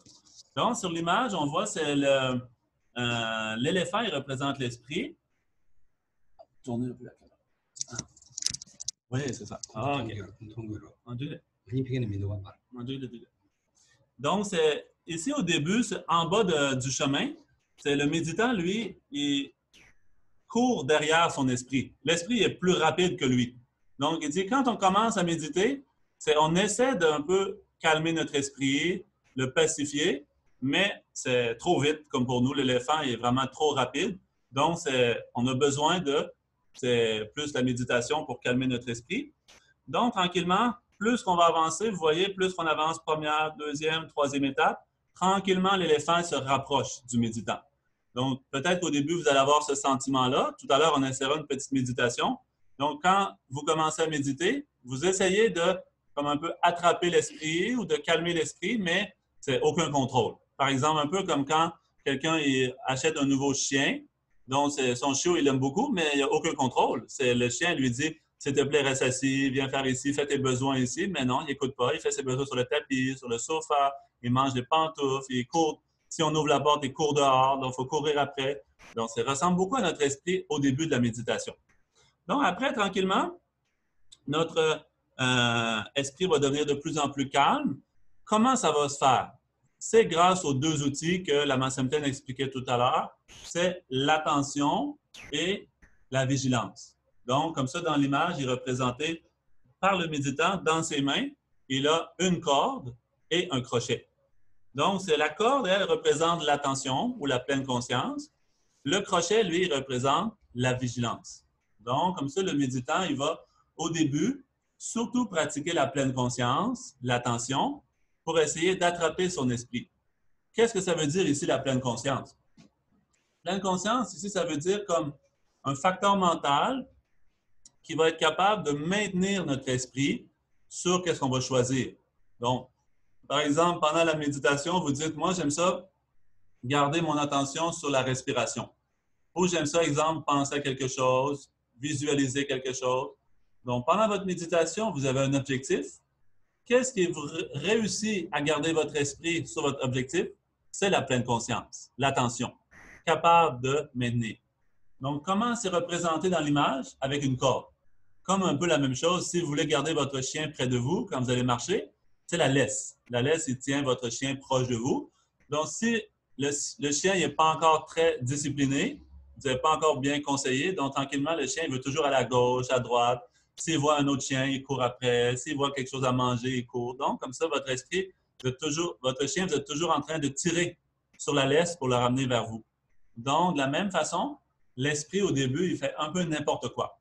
Donc, comme ça, c'est le travail de l'agitation qui fait ça. Après, tranquillement, avec la force de l'attention et la vigilance, donc tranquillement, l'esprit devient plus calme. Puis là, on voit que plus qu'on avance, après, le méditant, il devient, à partir de 5e étape, donc le méditant, il devient devant son esprit. Avant, il était toujours derrière, il courait après, mais maintenant, il est rendu devant. Donc, tranquillement, grâce à la force de l'attention et la vigilance, ça veut dire un peu observer. Qu'est-ce qui se passe dans mon esprit? Qu'est-ce qu'il est en train de faire? Est-ce que vraiment, maintenant, je suis calme ou je suis en train de penser à ma prochaine activité après la méditation? Qu'est-ce que je vais faire quand un confinement va être terminé? Où je vais aller en vacances? Je vais aller au Canada ou au Tibet ou quelque part? Notre esprit pense à quelque chose pendant la méditation, donc ce n'est pas la méditation. Des fois, les gens ils pensent à la méditation, ça veut dire juste fermer les yeux, faire le vide, s'asseoir sur un coussin. Mais c'est possible. pendant la méditation, c'est possible que vous êtes en train de voyager à travers le monde pendant la méditation. Ce n'est pas la méditation, c'est sur une image, oui. Si quelqu'un prend votre photo et vous dit « Oh, mon ami a médité aujourd'hui pendant 1 heure », c'est possible, mais peut-être votre esprit est en train de voyager. Donc, vous n'avez pas médité pendant 1 heure, juste voyager pendant 1 heure. Donc, comme ça, c'est notre esprit. On va essayer comme ça, premièrement, de pacifier grâce au pouvoir de l'attention et la vigilance. Donc, qu'est-ce qu'on a besoin de l'attention et la vigilance? Qu'est-ce qu'ils vont faire? Donc, nous libérer de, une part, l'agitation. Mais souvent, on pense au début, l'agitation, c'est le principal obstacle à la méditation. On pense seulement lui. Donc, tranquillement, des fois, quand on médite, on va s'installer, on va tranquillement se calmer. Mais quand on devient calme, tranquillement, on devient très détendu, mais aussi tranquillement, nos paupières deviennent lourdes. Donc, tranquillement, ça devient un peu comme tout noir. Donc, tranquillement, notre tête commence à pencher à gauche ou à droite ou vers l'avant. Donc, tranquillement, perdre notre posture de méditation. Ou si des fois, certaines personnes disent, est-ce qu'on peut méditer allongé? Donc, si on médite allongé, c'est sûr, tranquillement, très rapidement, c'est parti dans la sieste. Donc, comme ça, c'est plus habituellement pour méditer, on dit c'est mieux bien s'asseoir, le dos droit. Donc, comme ça, on va essayer de garder une bonne posture et donc libérer de l'agitation mentale. Et aussi, c'est le relâchement. L'esprit trop dans le relâchement, c'est pas bon non plus. On dit que c'est un autre obstacle pour la méditation. Donc, c'est un peu comme ça qui est représenté sur l'image. Sur l'image, on voit sur l'éléphant, sur le singe, c'est plus la couleur de noirceur. Un peu comme la noirceur ici, ça veut dire comme un peu la noirceur de la nuit dans l'ignorance. Quand il fait noir, donc on ne voit pas bien clairement. Donc, quand la lumière du jour arrive, donc on voit clairement. Donc, dans la noirceur de l'ignorance, dans les obstacles comme ça, l'agitation, relâchement, on n'arrivera pas à développer le calme mental. Donc, tranquillement, on chemine comme ça sur ces étapes-là, mais on pourrait parler vraiment longtemps comme ça de toutes les étapes, chaque niveau, chaque obstacle. Il y a plusieurs obstacles pour la méditation, 5 principaux obstacles, 8 antidotes, tout ça. Mais une fois qu'on a bien réussi comme ça à calmer l'esprit, donc on arrive à la 9e étape et après, donc la 10e étape en haut sur le chemin s'appelle calme mental. Calme mental, ça veut dire l'esprit dans la paix. Donc l'esprit qui demeure dans la paix. Une fois que le calme mental est atteint, donc là, c'est possible plus développer la sagesse, comme on a parlé tout à l'heure. Donc, tranquillement, se libérer des émotions. Donc, tranquillement, se libérer aussi de la racine des émotions, l'ego, l'ignorance. Donc, ici, après le travail du calme mental, on parle plus du travail de la vision supérieure. Donc, le travail de la vision supérieure, ça veut dire travail de la sagesse. Donc, vraiment comprendre d'où viennent les émotions, c'est quoi leur nature, c'est quoi leur racine. Donc, tranquillement, travailler sur la vision supérieure pour se libérer, comme ça. Donc, c'est bon, peut-être on va essayer une petite méditation aussi ensemble.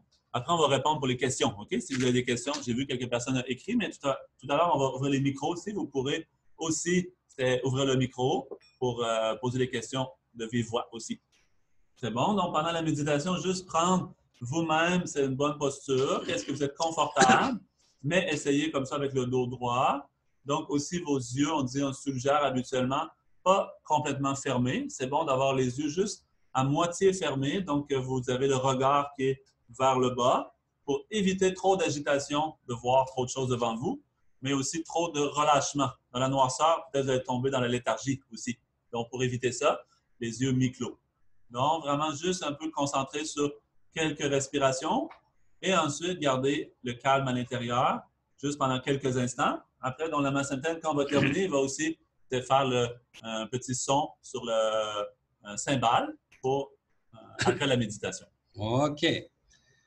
Maintenant, nous allons tous ensemble en même temps, nous méditation sur la concentration calme mandat.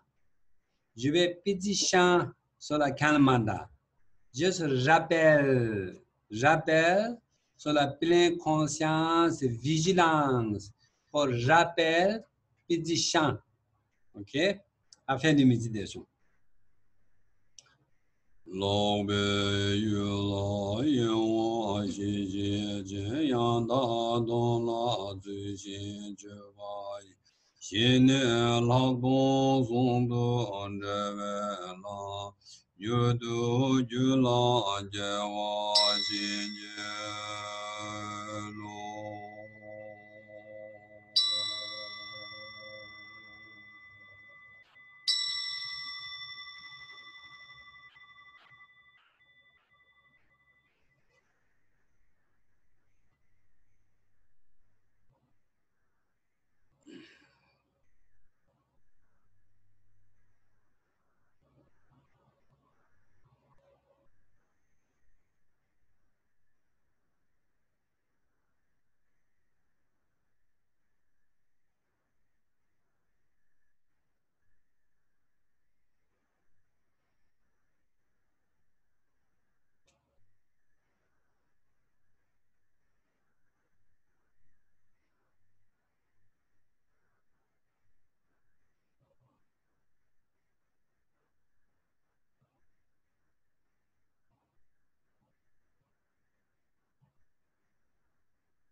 Chanjo, Zemjo, Rinpoche, Maje, Banaje, Juroje, Jawa, Nyamba, Meba, One, Kondu, Beba.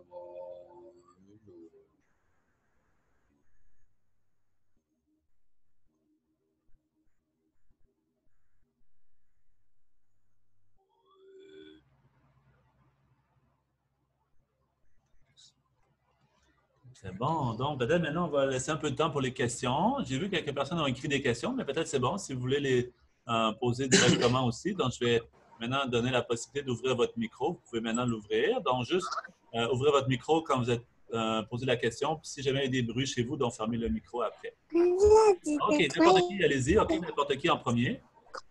Oui. Oui. Depuis que la religion bouddhiste existe, quel a été l'argument et quel est l'argument pour convaincre les gens de méditer? Quel est l'argument? Après ça, je n'ai pas compris. J'ai dit depuis que la religion bouddhiste existe, oui. Quel a été l'argument et quel est l'argument qui convainc les gens de s'y mettre à la méditation? Convainc les gens de s'initier à la méditation, c'est ça? Oui. Non. Ouais.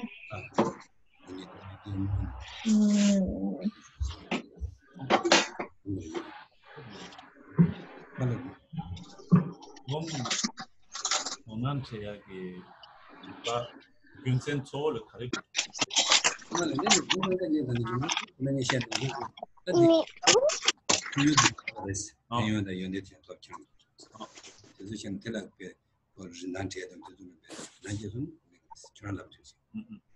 oui, en fait, c'est ça, c'est que dans le fond, il y a de comprendre premièrement les différents avantages, qu'est-ce que va permettre, quels vont être les bénéfices pour nous, pour les autres, à court terme, à long terme de la méditation. Donc, on connaît bien ces différents avantages-là. Donc là, après ça, naturellement, va naître la motivation. Donc, c'est quand on ne voit pas ces avantages-là. Donc, une personne qui ne veut pas méditer, par exemple, ou qui a la paresse de méditer, c'est parce qu'elle ne comprend pas, elle ne voit pas clairement les avantages. Donc, c'est sûr qu'il y en a plusieurs, mais aujourd'hui, on n'a pas le temps d'en parler en détail de chacun, mais de penser à tous les avantages-là, c'est ça qui va nous motiver. Et principalement, dans la philosophie bouddhiste, c'est de chercher justement les deux états qu'on a parlé, dont le calme mental et la sagesse. La sagesse qui nous permet d'atteindre le nirvana et l'éveil, donc des états qui nous permettent de nous libérer de toutes les formes de souffrance. Donc, avec ces différentes compréhensions-là, on va être vraiment motivé pour la méditation. Merci. OK, oui, ensuite? N'importe qui, dites-le, OK, quand vous avez une question. Oui, Isabelle. Oui. Le phénomène composé, c'est comme la première fois que j'entends cette expression-là à Jason, je ne sais pas ce que c'est. OK. Donc, c'est quoi les phénomènes composés, c'est ça, hein? Oui, oui, c'est bien ça. Oui, dans l'enseignement bouddhiste, c'est sûr que dans les monastères, ils étudient pendant 20 ans, donc ils apprennent, c'est comme un peu comme apprendre, c'est vraiment en profondeur les enseignements bouddhistes. Donc, une chose qui est importante de comprendre dans la philosophie bouddhiste, on dit que tout ce qui existe est divisé en deux catégories, les phénomènes non composés et les phénomènes composés. Donc, les phénomènes composés, ça veut dire impermanents. Donc, les choses qui sont impermanentes, qui sont toujours en changement. Donc, ici, le sens de impermanent ne veut pas dire que ça commence à un certain moment puis ça se termine à un moment, pas nécessairement comme ça. Parce que du point de vue bouddhiste, par exemple, la conscience, le continuum de conscience est impermanent parce qu'à chaque instant, la conscience se transforme. Par exemple, la conscience que vous aviez ce matin, la conscience que vous avez maintenant, la conscience que vous aviez au début de votre vie, la conscience que vous allez avoir au dernier moment de votre vie, lui-même va se continuer dans la prochaine vie. Donc, comme ça, il y a un continuum de conscience. Donc, impermanent veut juste dire qu'il se transforme à chaque instant. Ça ne veut pas dire qu'il va s'arrêter à un moment donné. Donc, comme ça, le sens de composé, ça veut dire qu'il est créé par des causes et des conditions. Qu'est-ce qui est créé par des causes et des conditions? Est toujours en changement. Donc, par exemple, un arbre. Un arbre, c'est un phénomène composé. Il a été créé par une graine, il se change à chaque instant, il perd ses feuilles, il repousse à l'automne, etc., etc. Okay. Merci. C'est bon? Oui, quelqu'un d'autre? Oui, bonsoir Jason. Bonsoir. Bonsoir, Laurence, du Pas-de-Calais, dans le nord de la France. Oui, bienvenue. Alors, je voulais... j'ai du mal à faire la différence entre la religion et la philosophie. Le bouddhisme, c'est quoi? C'est une religion? C'est une philosophie? Il l'a eu au début. Oui, moi je pense que c'est plus une philosophie parce que la dame tout à l'heure a parlé de religion. La première dame a parlé de religion. Oui, c'est ça. Nous, on n'utilise pas beaucoup le mot religion. On dit vraiment c'est une philosophie parce que quand on regarde l'enseignement du Bouddha, que le Bouddha lui-même a dit ne croyez pas mon enseignement simplement à cause de ma renommée, mais soumettez-le à l'analyse comme de l'art. Donc, même dans les monastères, par exemple, ils font des festivals de débat chaque année. Puis des fois, les sujets de débat, c'est est-ce qu'on peut vraiment croire le Bouddha? Est-ce que le Bouddha est un être valide? Donc, non seulement c'est permis, mais c'est même nécessaire dans la philosophie bouddhiste. Donc, on va plus l'appeler comme une philosophie. Donc, vraiment, chacun pratique s'il est intéressé. S'il n'est pas intéressé, il peut ne pas pratiquer. Si c'est quelque chose qu'il n'est pas d'accord, il n'est pas obligé d'accepter, etc., etc. Donc, on l'appelle plus une philosophie. D'accord, merci. Ça fait plaisir. Oui, n'importe qui, allez-y, OK? Est-ce qu'il y a quelqu'un d'autre? Céline. Oui? Oui? Bon, je pense, OK. Donc, je vais juste un petit supplément. Je dis, au Tibet, bouddhiste, c'est très profond, très large. Donc, souvent, je dis, il y a notre centre Paramita. Centre Paramita bouddhiste tibétain nous enseigne centre Paramita, nous dit toujours nous concentrer sur la philosophie bouddhiste. Parce qu'au Tibet, il y a, nous dit, coutume sur la bouddhiste et la philosophie bouddhiste. Au Tibet, il y a possibilité de différents. Une, c'est une philosophie et là, c'est une coutume de bouddhiste, la philosophie bouddhiste. Deux choses possibles. Donc, Centre Paramita, nous sommes maintenant Nord-Amérique. Nous jamais parlé de coutume de bouddhiste. C'est pas besoin de parler. Coutume, chacun, il a coutume. Nord-Amérique, il a coutume aussi. Nous pas besoin de changer coutume. Non. Coutume bouddhiste, nous jamais enseigné Centre Paramita. Centre Paramita nous montre la philosophie bouddhiste. La philosophie bouddhiste, c'est une philosophie, c'est une sagesse.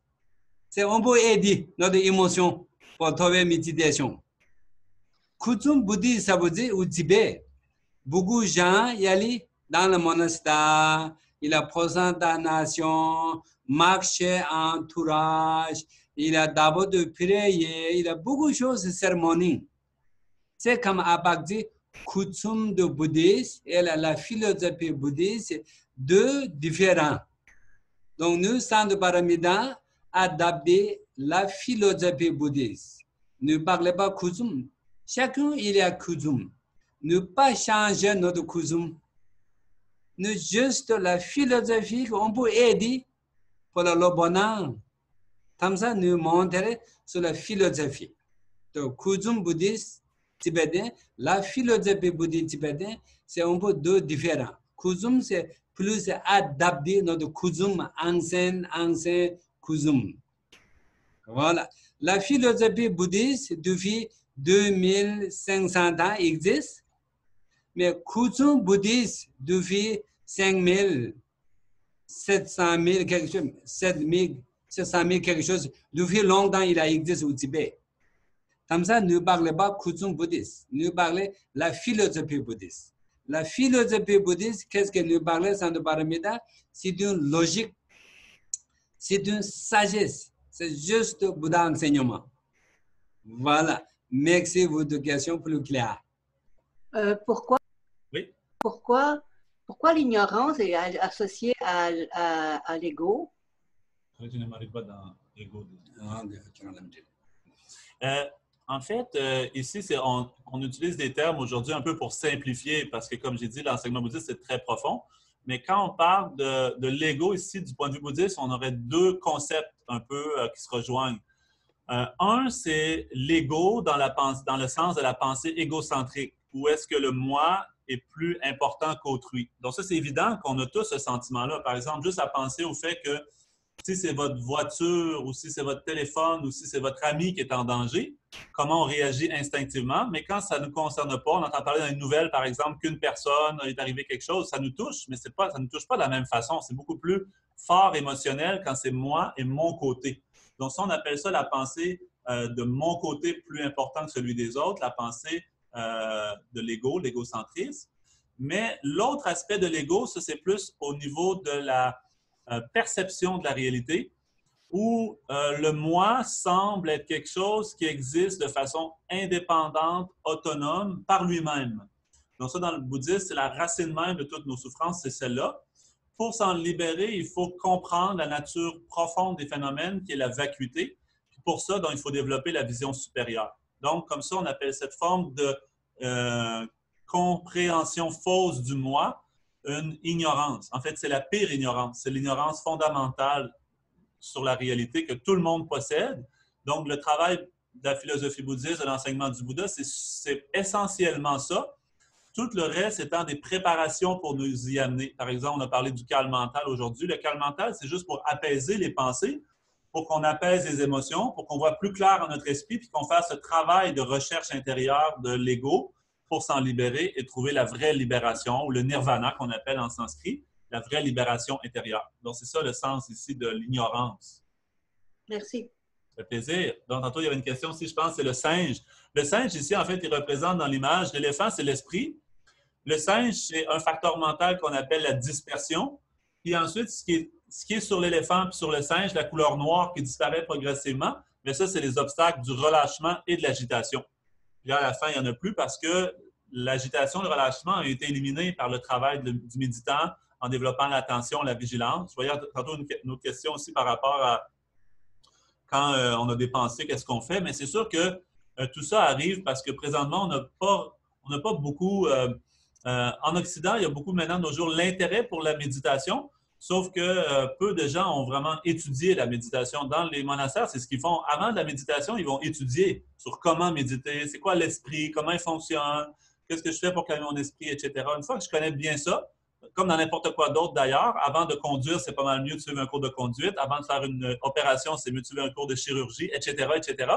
Donc, de la même façon, avant de méditer, ça serait pas mal mieux de s'éduquer. Donc, c'est pour ça que dans les monastères, ils font comme ça. C'est pour ça aussi que la Massimten a fondé le Centre Paramita, pour que les gens puissent s'éduquer, pas dans un contexte de moine à temps plein dans un monastère en Inde, mais dans un contexte laïque, au Québec, en France, etc., pour qu'on ait accès à des stages, tout ça. Puis je voyais quelqu'un demander est-ce que les stages vont reprendre bientôt. Bien, en fait, ça dépend. Il faudrait demander à monsieur, madame coronavirus.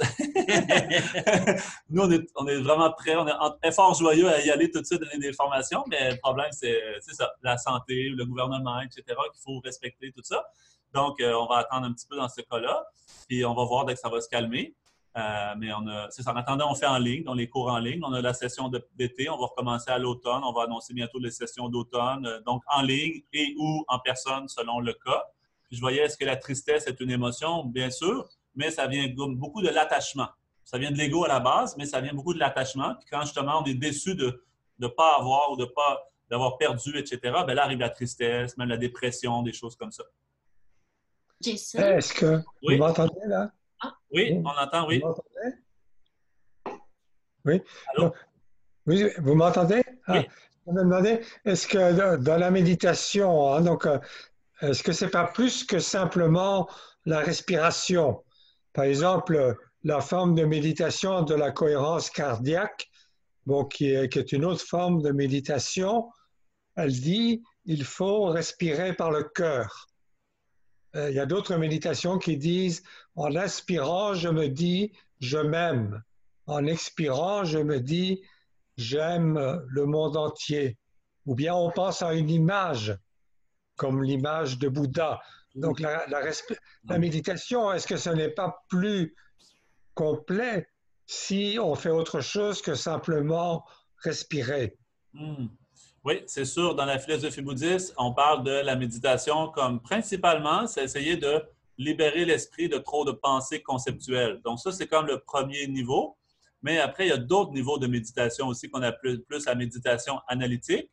Dans l'enseignement bouddhiste aussi, on parle, la méditation se fait par la conscience intérieure parce que dans le bouddhisme, il parle de 6 consciences. les 5 consciences sensorielles, telles que le toucher, voir, entendre, l'odorat, etc. Alors que dans la méditation, on va utiliser la conscience intérieure. Donc, à ce moment-là, on peut choisir différents objets de méditation, mais principalement, on cherche à calmer les pensées, puis après, tranquillement, à cultiver certaines sagesses intérieures.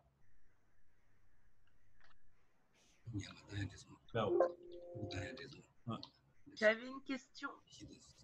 Oui? Oui. Oui. Vous m'entendez? Oui, on entend, oui. Oui, je disais quand on est débutant, en fait, c'est déjà super difficile d'atteindre le calme mental, d'être à la 10e étape. Et du coup, en parallèle, enfin, des fois, on a l'impression qu'on descend, qu'on n'a pas complètement atteint le calme mental. Et du coup, pour travailler sur les émotions, il faut déjà avoir atteint le calme mental ou on peut faire en parallèle les deux? Je ne sais pas si c'est clair la question. Oui, c'est clair, c'est clair. Merci, Jason. Faire les deux en même temps, c'est bon, très bon. Dans l'enseignement bouddhiste, on dit toutes les méditations sont incluses dans 2 objectifs, 2 qualités, calme mental et vision supérieure. Donc, toutes les méditations qui cherchent à calmer l'esprit par développer l'attention, la vigilance, la concentration, entrent dans la catégorie calme mental. Mais toutes les méditations analytiques qui cherchent à comprendre pourquoi on a les émotions, d'où ça vient, comment s'en libérer, quel antidote, etc., ça rentre dans la méditation analytique. Donc, non seulement c'est possible, mais c'est même recommandé. On doit combiner les deux ensemble. Mais vraiment, c'est plus sur la base, quand on va avoir atteint le vrai calme mental, donc on va pouvoir aller en plus en profondeur parce que l'esprit va être beaucoup plus solide, beaucoup plus ancré, beaucoup plus calme. D'accord, merci beaucoup. Un plaisir. Jason, j'aimerais poser une question. Est-ce qu'on a encore le temps? Oui, oui, c'est OK. OK, c'est une question éthique. C'est un peu hypothétique. Oui. Admettons que sous l'effet de la colère, Oui. je rentre dans un village puis je tue...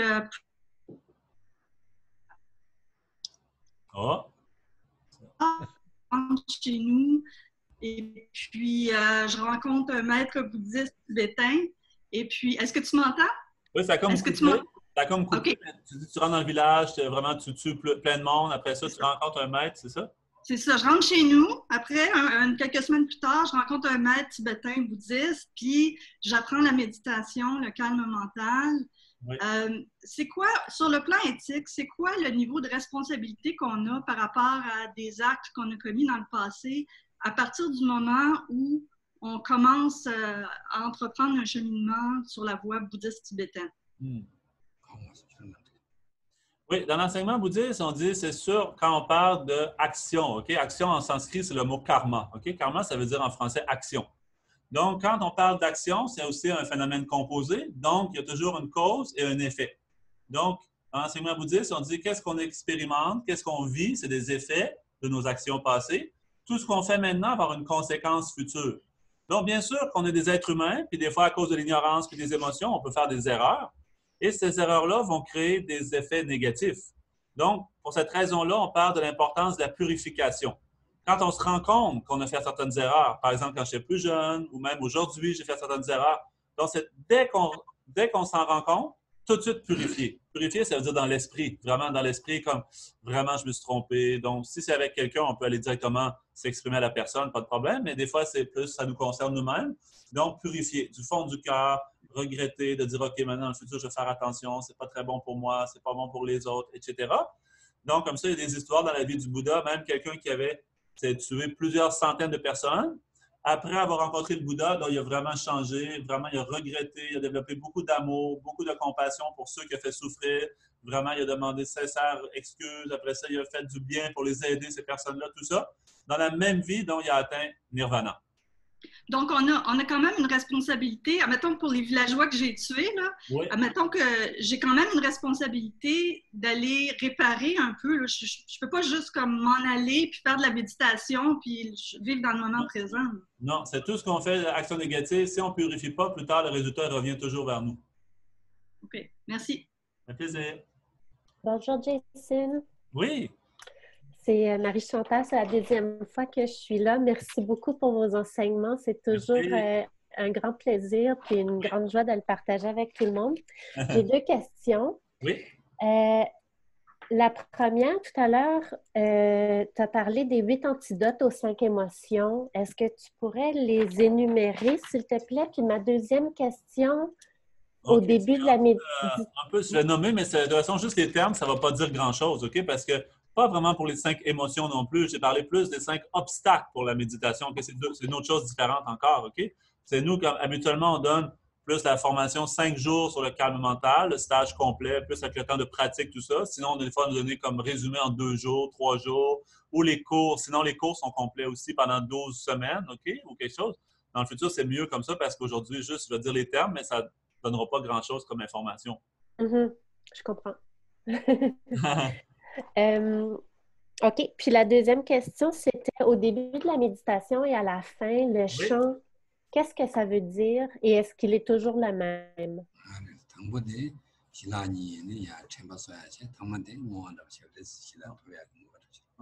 Donc, au début, ce qu'on a fait, c'est le chant de, avant la méditation, développer la bonne motivation. Donc, un chant pour que les paroles signifiaient atteindre le calme mental et la vision supérieure, les qualités qu'on recherche sur le chemin spirituel.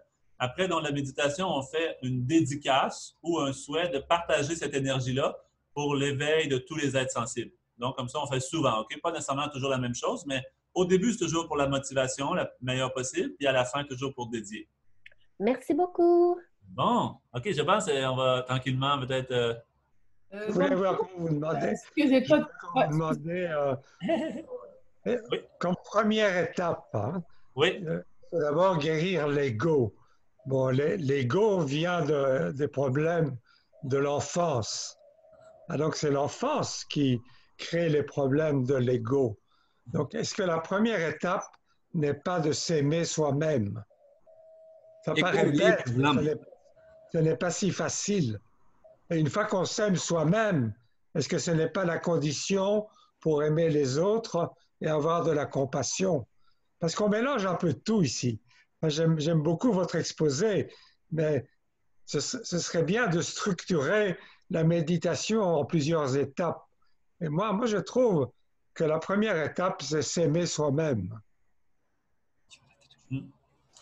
Oui, c'est sûr, oui, exactement. On dit c'est impossible. Si on n'a pas confiance en soi, amour pour soi, donc après ça, compassion pour soi. Donc, comment développer la compassion, l'amour pour les autres, c'est quelque chose d'impossible. Oui. Mais dans l'enseignement bouddhiste, on dit c'est possible dans l'enfance, il y a certaines choses comme ça vient de l'enfance, mais du point de vue bouddhiste, c'est l'enfance, ça veut dire juste nouvelle vie. Donc, avant, c'est déjà la même chose avant dans la vie passée. Donc, du point de vue bouddhiste, la conscience est sans commencement. Donc, tout l'ego est sans commencement aussi. Donc, comme ça, c'est libérer l'ego, ça veut dire, premièrement, on doit bien comprendre c'est quoi l'ego, bien comprendre c'est quoi la conscience, donc tranquillement. OK, donc je pense aujourd'hui, on va arrêter. Merci vraiment beaucoup tout le monde d'être venu avec nous. Donc, c'est bon, le lien, je pense, certains qui demandaient si on peut le réécouter. Donc, je vais envoyer l'enregistrement, OK, d'envoyer à tout le monde. Donc, si vous voulez réécouter, juste n'oubliez pas de le télécharger, il est juste pendant quelques jours, OK? Donc, vous pourrez le télécharger. Merci beaucoup. Merci. Merci. Bonsoir. Bye bye. Bon après-midi. Merci. Mercredi, Jason. Merci, Lama. Oh, merci. J'ai entendu quelque chose. Merci, Lama. Merci, Lama. Noël. Merci. Oui. Merci. Merci beaucoup. Je n'ai pas vu, Podo. Attends, Mercredi, Jason. Tu vas apparaître. Ah, Yaline. Ah, Yaline. Yaline.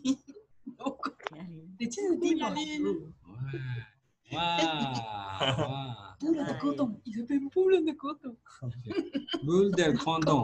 C'est excellent. Bonjour, ma mère. Merci. C'est moi le singe. Merci. Noël. Basu Bandou. Allez, Noël, Quoi d'autre? Êtes-vous à Toronto, Lama? Je ne vois pas. Oh, Basu Bandou. Basu Bandou, oui. Je suis à Toronto. Enfin, je pensais que vous étiez à Québec. Non, Toronto. Ah. La vacuité. Vacuité vite. À bientôt. Merci. Bye.